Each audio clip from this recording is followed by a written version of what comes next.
第一个题目呢，我们先来看一下问句。我自己的习惯都是先看问句，然后问句说下列何者若为真，则可以去加强这个论点。那我自己会关注两个地方。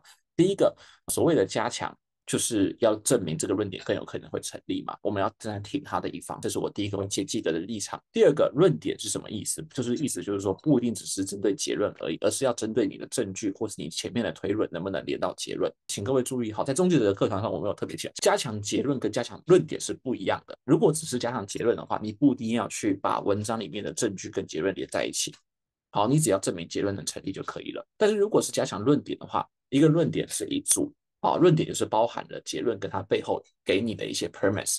那加强结论，那像整个论点的意思就是说，你不是只是证明结论成立，而是你要证明结论能够跟它前面的理由或者是证据连在一起而成立。所以这是第一个大家关注的地方。那接下来我们看文章的地方，文章说第一个，我们在最早的农业遗址，哪些农业遗址？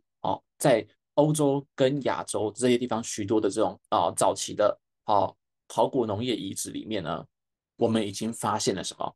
发现了有这种 amaret 好的就是这种 cultivated 的痕迹。那 cultivated 是什么东西呢？来跟各位解释一下，就是人类主动去栽培，意思就是它不是野生找到的。不是在野外采到的然后狂乱生长的，不是那种野生的，而是被人类刻意栽培的这样子。好，那这是第一句话。好，那这句话本身呢，有可能会被当作是证据，对不对？为什么？因为这句话本身并不是要去猜测，它语气上，各位在看 CR 看得非常仔细，CR 不是让你草草读完的，CR 是一定要细读的。好，GMAT 的考试有这个原则，就是文字越少或越长，不代表说题目越难或越简单。文字越长的，它要考验的是你抓整体架构的能力，它不一定是要细读，而是要你去做架构化而已。但是文字越短的考验是你的精读能力。所以不代表说越简单或越难，文字越短你越要就是小心的看。而且你在看的时候，你必须要注意英文跟你的母语中文有一个不一样的地方，叫做时态。时态会点出这个句子发生的时间，尤其在考古题这个东西非常的重要。OK，好，所以这句话他说我们已经发现，所以我们没有要去把这个当做是一个结论，对不对？它就是一个证据。我们已经发现了这些考古遗址上有栽培 amaret 的痕迹，这样子。那第二句话说什么？说 the only place where the wild form of amaret has been found, growing is a relatively narrow strip of Southwest Asia。好，那他说，目前我们看到，你看这个时态说什么？目前我们看到这个野生小麦生长的地方，野生小麦唯一生长的地方是在哪里？西南亚洲的一块狭小的区块。那第二句话跟你讲的是，现在我们看到的东西，对吧？现在我们看到的是，只有在那个地方才有野生的小麦。那接下来最后讲，因为最早的被栽培的小麦也在同样的一块地方被发现，所以呢，很清楚的、很明显，最后要下的结论是什么？最后要下的结论是，这种小麦 amaret 是在这个小区块被驯化的。各位先不要急着回去找证据，我知道你可能会觉得说，Dustin，你刚刚前面的每一个1、2、3、4、5这5个指向都在讲证据，所以我是不是要现在回去看证据？先不要想这件事情。所有的 CR 题重点都是先看清楚结论在讲什么。所有的 CR 题都是从结论开始。如果要我排序的话，我会觉得 CR 里面第一大重要的应该是问句。OK，因为有些时候问句会有一些特别的要求。第二重要的就是结论，第三重要的才是文章里面其他的地方，第四重要的才是选项，选项是最不重要的。那先看清楚结论要证明什么东西，要证明在这块地方被驯化。注意驯化是什么意思？驯化的意思就是人们把它从野生转成可栽培，从野生转成可栽培，这个过程叫做驯化。比如说，原本猫在野外跑来跑去，然后它愿意住在你家，或者是马原本在野外，它愿意被你骑，然后呢，或者是牛愿意帮你耕种。那当然，植物也是一样，原本只是在野外，它现在愿意可以被你插秧，可以被你有效率的去主动的去管理生产，这个叫驯化。驯化的意义就是从野生变成可栽培。那我们如果要证明在那个地方驯化，那个时候在那个地方驯化，我们就要证明两件事情。第一件事就是当时有野生的，也有可栽培。你不要当时只有可栽培的，没有野生的。如果只有可栽培没有野生的话，那就不叫驯化了，那可能是别的地方传过来。你如果要在那个地方驯化的话，就叫证明那个地方同时以前有野生，后来真的有转成可栽培的，对吧？第二个，你是要证明当时的事情。好，那我们现在回来对照一下哈，就是他给我们的证据有什么东西？第一个，他给我们的证据是痕迹，对不对？痕迹意思是过去的，对吧？Traces of something，哦，意思就是在我们有发现当时的痕迹。那这个痕迹是什么呢？是可栽培，就是可栽培的这个小麦的痕迹。另外这边是什么？这个地方是叫做野生的小麦，可是这个野生小麦是什么时候 grow 的？是现在，对吧？用现在，所以这个地方它给我们看到的是那边现在有野生的小麦。那问题来了，我们今天如果要证明当时那边有野生可栽培，从一个野生到可栽培，我们已经证明了一半了，就是确定当时已经有可栽培的小麦。可是我们还有另一半没有证明，就是当时有没有野生的小麦，我们只知道现在有，我们不知道当时有没有。OK，这个地方已经证明了，因为我们现在发现当时的农业遗迹里面已经有痕迹是确定是可栽培的小麦，所以确定当时一定有可栽培的小麦。但当时有没有野生的小麦呢？当时就是那个远古时期，但是当时有没有不确定，所以我们要想办法找到更多的资讯来源、证据来源。好，这个连接到我们刚刚讲的 source validity。好，你现在给的证据并不足够，我要看到的是当时的证据。当时的证据必须要，所以要连到什么？连到时间的一致性。我们要确保我们不是拿现在的资讯，要拿当时的资讯。然后再来就是什么？我们要确保真的是在那个地方，对不对？地点是一样的地点，所以我们要同时确保时间一致，我们要同时确保地点一致。我们现在的目标就是证明那边现在有野生的小麦，也等于那边当时也有野生的小麦。所以这个是我们现在要证明的东西喽。那我们现在来看5个选项，谁能够跟我证明说当时那边也有野生的 Emma Wet？那 A 选项跟我讲说，另外一种小麦不是 Emma Wet，是 Einkorn，也是早期被驯化。那它的范围呢，扩展的更大。你会发现一件事，我要就是小范围而已，我要就是那个小范围有没有，就是地点上是不是那个地方那个小范围，然后再来就是证据上是不是就是那种这种 Emma Wet 这种野生的小麦。你拿别人的证据没有意义，你拿另外一种小麦，不能证明我的这种小麦，对吧？你拿证据完全不对，所以这个是A 选项的犯了什么问题？第一个犯了地点不一致的问题。你跟我讲大片的区域都有，但是呢，那个小区域有没有，没办法直接证明。第二个问题，你用的证据是错的，我要证明的是 Emma Wet，你跟我讲另外一种 Wet，另外一种 Wet 它不管长得好长得不好，都无法证明我这种 Wet 会长什么样子，对不对？所以 A 选项完全不会被我们考虑，它会违反了地点一致性，它也违反了就是地点唯一性，好，它也违反了就是来源的可信度，好。那 B 选项说什么？说现代的实验显示，好，就是我们刚刚所讲的这种小麦的野生版怎么样呢？可以轻易的被驯化，可以就轻易的被驯化，然后呢，驯化完之后它的产量跟就是传统的其他驯化的品种是差不多的。那么这句话后半句应该是废话，因为我们真的没有要去在乎产量。这道题又不是要你去赚钱的，这道题只是要去证明说当时有驯化这件事情。我们只在乎地点跟时间唯一性，我们没有要去在乎产量多少，所以后半句是废话。那至于前半句这个地方有没有给我们有用的资讯呢？也没有，因为它只是说很容易被驯化，可是是在哪里驯化的，对吧？我们要证明当时那边也有野生的小麦，对吧？所以我要证明时间，我要证明那边有，但是这个选项只是跟我讲驯化很容易，他没有跟我讲那个时候那边有没有野生的小麦，所以 B 选项它完全没有跟我们证明时间，也没有跟我们证明地点，所以 B 选项被我们排除掉。那 C 选项说什么？说好，在这种 Emma Wet，就是我们文章里面讲的这种小麦，最初被栽培的时候，它本身是最营养的哦。这看到这个就可以把它删了啦，就是跟我们刚刚 B 选项是一样的问题。我们没有必要去证明它营不营养，我们要证明的是它到底在那个时间、那个地点有没有野生版，就这么简单。那我们看 D 选项，现在我们发现野生小麦的地点怎么样呢？这个地方的气候条件跟当时农业起源的时候，就是跟我们说的当时那个时间，好，气候条件变化没有很大。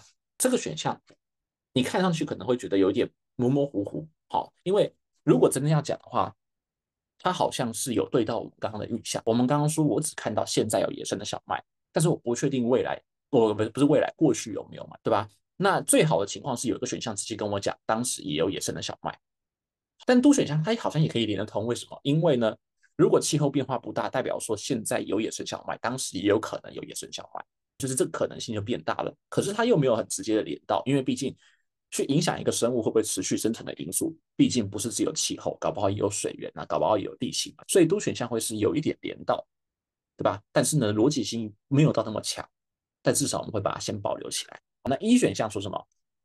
一选项说 It is difficult without genetic testing。如果没有基因检测的话，我们是很难去区分这一种小麦的野生种跟另外一种就是小麦它的亲属的小麦的这个差别啊，不是啊，很难区分。那你到底要证明什么东西？你跟我说没有技术很难区分，那你请问你有给出任何有贡献的新资讯，告诉我的想法会成立吗？没有啊。对吧？那你东西你的仪器坏掉，你没有这个技术，你根本无法给出任何新的结论、新的证据、新的研究发现，那你更不能去证明我这个论点会更容易是对还是错。所以跟我讲技术烂做不到这件事情是没有意义的，因为技术烂做不到，我们就没有任何的科学性发现，我们更无法去证明这个论点会对还是错。就这道题最后答案选的是 do。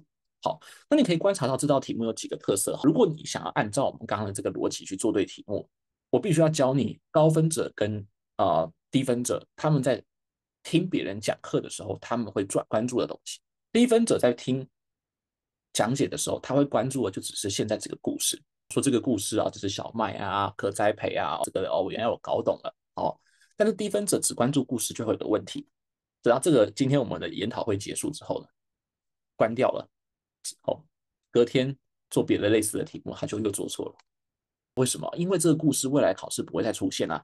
你要想哦，被你拿来当练习题的题目，就真的不会在考场里面出现，就是练习题了，它就退役了嘛。所以你看这个故事，你去背这个故事没有意义。那高分者会关注的是什么？会关注的是 Dusty 刚刚在讲的一些，好，就是做题的时候你需要注意的线索。比如说，来，现在如果你回顾一下，如果你在你的笔记上有抄到的是第一个，好，看考古题的时候呢，我们需要特别去注意每一句话里面的时态。好像这句话，如果你不注意时态，你以为这是同一个时间的话，你就找不到我们这边是当时的，这边是现在的，你无法把现在推回当时。你如果没看懂时态的差异的话，你就几乎没办法做对这一题，因为这题要考就是时间的一致性，所以要做到考古题的时候要注意句子所表达的时态。第二个，任何 CR 题里面，问句第一重要，结论第二重要，第三重要是结论以外的文章本，好，其他的细节，第四重要才是选项。好，像我们刚刚是不是花了很多时间在研究绿色这一句话结论里面的意思？我们必须要不是只把 domesticate 这个字维持在驯化这个概念，而是我们要想清楚到底要怎么证明驯化。驯化就是一个从野生到可栽培的过程，所以我们既要证明有驯化的结果，我们也要证明当时有给它驯化的东西。所以我们需要证明现在的野生当时也有野生。所以第二个你需要注重的点是仔细研究结论，仔细思考我要怎么去证明这个结论，而不是很急的跑去看文章的其他资讯。你心里面没有主动的思考，你一定无法去做答。这两个就是我认为这道题你必须要带走的 take away。那当然，第三个就是有些选项你可能会觉得逻辑上好像不一定是你心里面的完美选项，可是你又觉得好像有点关联，我会建议你先把它留下来。像高难度的题目就有这个特色，像这道题最完美的选项应该是直接让我们看到当时有野生的小麦，但没有这个选项的时候呢，多选项至少证明了气候变化不大，现在有野生，当时可能也有野生。那逻辑上没有那么强了，因为气候维持一样，只是生物仍然存在的其中一个可有利的条件而已。就像我们刚刚讲的，地形可能不一样，水文可能不一样，但是至少证明气候一样，就更多加了一份当时可能也有野生小麦的可能性。那我们现在来看第二道题目啊，如果你不是中学的同学的话，你也要注意哦，就是你也要去思考说，你在听我的讲解的时候，你能不能不要只把思考停留在这道题目的故事身上？就像我们刚刚讲的故事就没有用了嘛？你要把思考停留在 Dustin 跟你讲，你做题目的时候需要关注什么非故事的重点身上。第二道题目呢，我们先来看问句。好，一样，我们刚刚讲的重点就是问句呢，第一个要的是加强，第二个它要的是论点。换句话说，我们不是只有证明结论会成立，我们还要证明它的证据跟结论是有办法连得在一起的。我们来看一下文章说什么。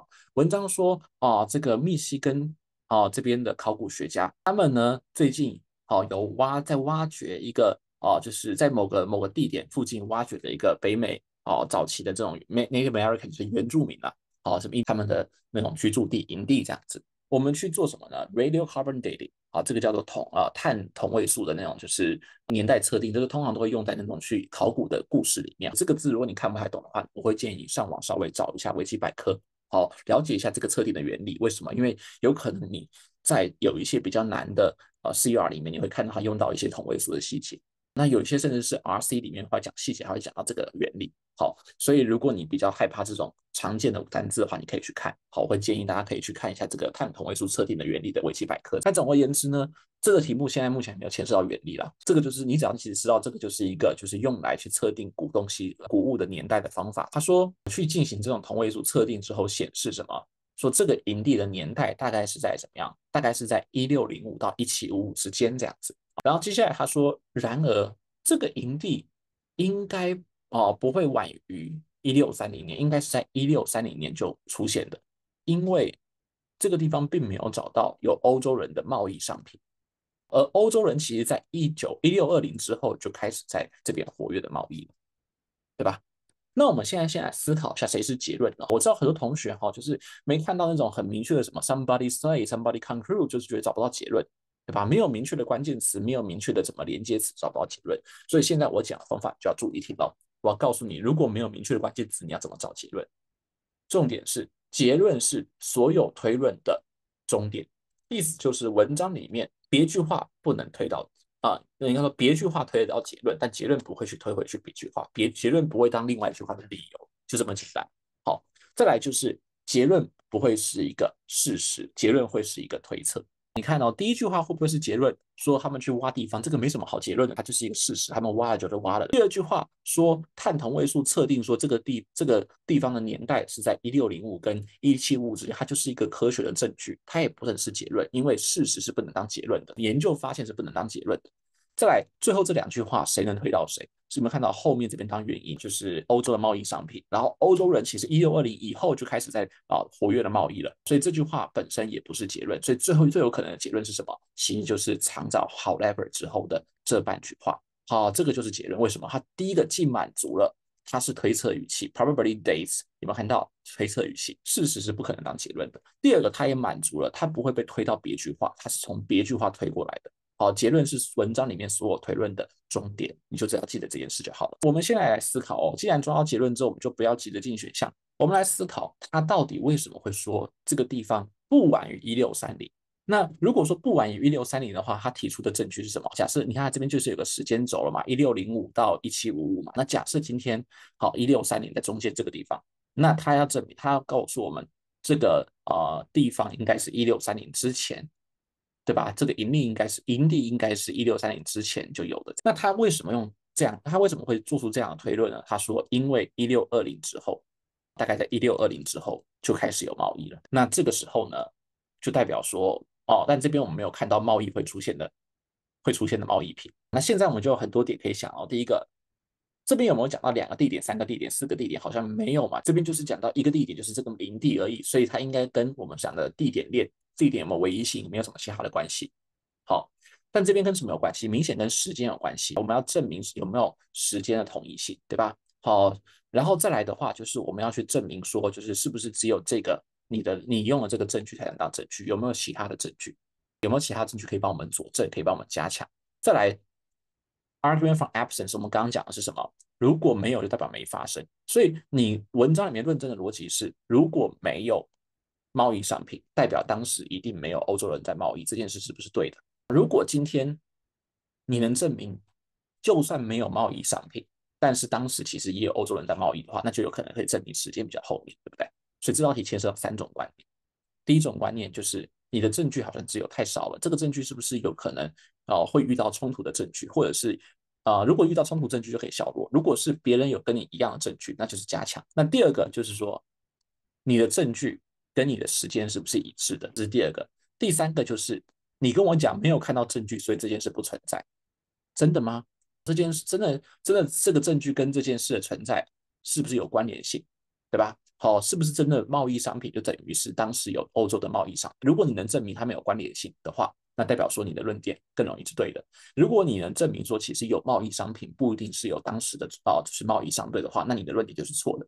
所以还用到了我们这3个观念。那我们现在来看首先第一个选项好，注意哦，我们要去加强这个论点哦。第一个选项，由于美洲原住民之间是会贸易的，注意哦，看得非常细哦。它其实不是指说美洲原住民会去参与别人的贸易，这边用的是 among 是指的是什么？在那个群体之内，也就是原住民会跟原住民之间互相贸易，而不是说原住民跟别人贸易哦。由于原住民跟原住民之间会互相贸易，所以呢，有些欧洲的这个货物，我换另外一种颜色。好，来，我们把 among 标起来。所以有一些欧洲的这些贸易货物，可能在欧洲的这些贸易者到达之前就已经在传递了。这个选项呢，它其实对到我们刚刚讲的什么 argument from absence？为什么？因为你刚刚好像要建立起个连结，说只要有欧洲人来，那就必有欧洲商品。你想要建立起这个连接，所以呢，如果我们没看到欧洲商品，代表就没有欧洲人来。我们看到了欧洲商品，就代表有欧洲人来。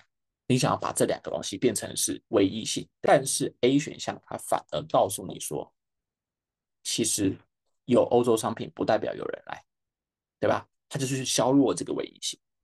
你看到有欧洲的商品，其实也不代表说欧洲人曾经来过。所以 A 选项它其实是反而是切断了我原本要做的连接。它原本的连接是欧洲商品跟欧洲人来过有关系，而欧洲人来过的时间呢，又可以让我们去推得这个地方存在的时间。我们现在是切断了这个连接，所以 A 选项会被我们排除掉，它反而是小入。然后 B 选项说什么？B 选项说我们在该地区发现的所有的其他营地里面，因为它这边文章里只有讲一个营地嘛，它这边讲的是有其他的营地，就是 all camps，就是除了这个包括这个营地之外的其他的营地都有包进来。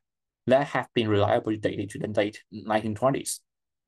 Remains of the European trade goods have been found. 其他营地已经被我们确定是1620年之后了。而我们确定1620年之后的营地，只要是1620年之后的，都一定会有什么？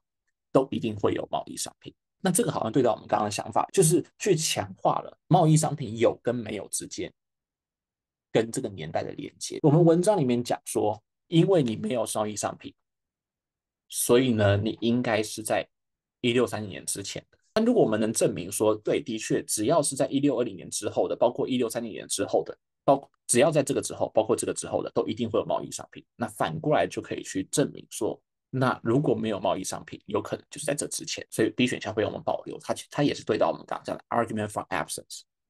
若 A 则 B，只要是1620之后的，则会有贸易商品，对吧？那反过来讲，如果我们没看到贸易商品，若非 B 回来对到就是非 A。如果我们没有看到贸易商品，代表你一定不是在1620年之后的，那就可以证明这个选项。所以这个就是非常经典的 argument from absence。如果有什么事件，一定会有证据；如果没看到那个证据，代表说那个事件一定没有成立。所以 B 选项我们会先保留。C 选项说，第一批到达这个地区的欧洲的贸易商品，他们被认为是特别的珍贵，好，被认为特别珍贵，而且会被好好的保存来避免损害。那你顶多只能证明说什么东西就是好好的保存啊。可是问题是这个选项要进一步跟你证明说这些东西的时间的相关性吗？没有啊，我们最后要证明的是时间的相关性。结果你只是跟我讲这个东西会不会好好的保存，那又怎么样？那他们到底是什么时间来的？到底1620年之前会不会有？1630年之前会不会有？我们都不知道。所以 C 选项你只能证明东西存在，你不能证明存在的时间，所以它无法像 B 选项那样那么直接的跟我们讲这两个之间的相关性。那 D 选项说什么？说这个地方的首批的贸易者是在探险者之后到达，那更扯淡了。为什么？因为这个题目就是要我们去证明他给出的证据叫贸易商品，能不能去连到贸易者的到来，连到贸易者到来，再去连到时间，再去证明说这个地方的时间是怎么样。结果都选项你只是跟我讲这些人他们比谁早来，比谁晚来，可是那跟商品的关系是什么？那跟1620、1630的时间的关系是什么？你完全都没有讲，所以逻辑上你完全无法连在一起，你无法连起来我们原本的逻辑，所以被我们排除掉。好，那一选项说什么？说这个地方是一个临时的营地，这个营地可能呢，就是用一些年之后就会被就是遗弃掉，不是啊？你这个不是更夸张了吗？跟 do 选项一样，我们刚刚在乎的是你原本推论的逻辑，你能不能用商品去连到当时有欧洲的贸易者，而用欧洲贸易者的年代去连到这个地方曾经存在的年代，是这样的一个证据推证据在推结论的关系。但是呢，do 跟 E 选项，包括我们刚看到的 E 选项，你完全没有碰触到这个连接，没有碰触到欧洲贸易商品是不是等于有欧洲贸易者？那是不是真的是这个时间上是不是真的是能连到那个时间？结果这两个选项都没有去连这些关系，你只是跟我讲贸易者比谁早来，可是你没有跟我讲他来的时间是什么。你甚至这个选项更夸张，E 选项什么都没有讲，所以这道题最后只有可能答案是 B 选项。那我们回顾一下 B 选项的逻辑，我们再重新整理一下这道题到底跟什么有关系。第一个，它最根本的逻辑叫做 argument from absence， 就像我们刚刚讲的，如果下雨这件事发生，则地上会湿，地上会湿是一个证据。所以呢，如果我们看到地上没湿，代表没有下雨。那 B 选项说的是什么？B 选项说的是，如果今天我们发现的是1620年的时间的这个营地，则我们一定会去发现，就是这些欧洲的贸易商品。那反过来就是若非 Q 则非 P，对吧？如果没有看到贸易商品，代表它不会是它不会是1620年的时候的事情，对吧？不会是1620年之后的东西。所以反过来，它就直接能够证明，如果没有这个证据，代表这件事情并没有发生，它能证明不是在1620年之后所发生的。所以这道题我希望给你的 take away 是，若 P 则 Q 的逻辑真的非常的重要。这个逻辑呢，在 CR 里面会在很多高阶的题目、高难度的题目，包括你现在看到的考古题里面出现。那会在一些 RC 的高难度的题目里面出现。但是我要跟你强调的是，它也会在哪里出现？它其实也会在数学里面的 DS 出现，只是你不太会有感觉。好，但是呢，最近呢，我们心智 GMAT 里面又出现了什么题目？叫做 TPA 嘛，Tool Part Analysis，就是把以前的这个 IR 现在变成 Data Insights。好，然后呢，把 TPA Tool Part Analysis 变成一个正常的题目，里面就出现了大量关于若怎么则怎么的条件式填空题。所以条件逻辑是被 GMAT 一直来都很重视，而且最近还越来越重视了。所以请各位上网可以去搜寻若 P 则 Q 这个逻辑，好不好？这个逻辑是高级逻辑，是平常生活中不一定会用到，但也不会很难理解。只是呢，在逻辑上它能跟谁等价是非常的重要的。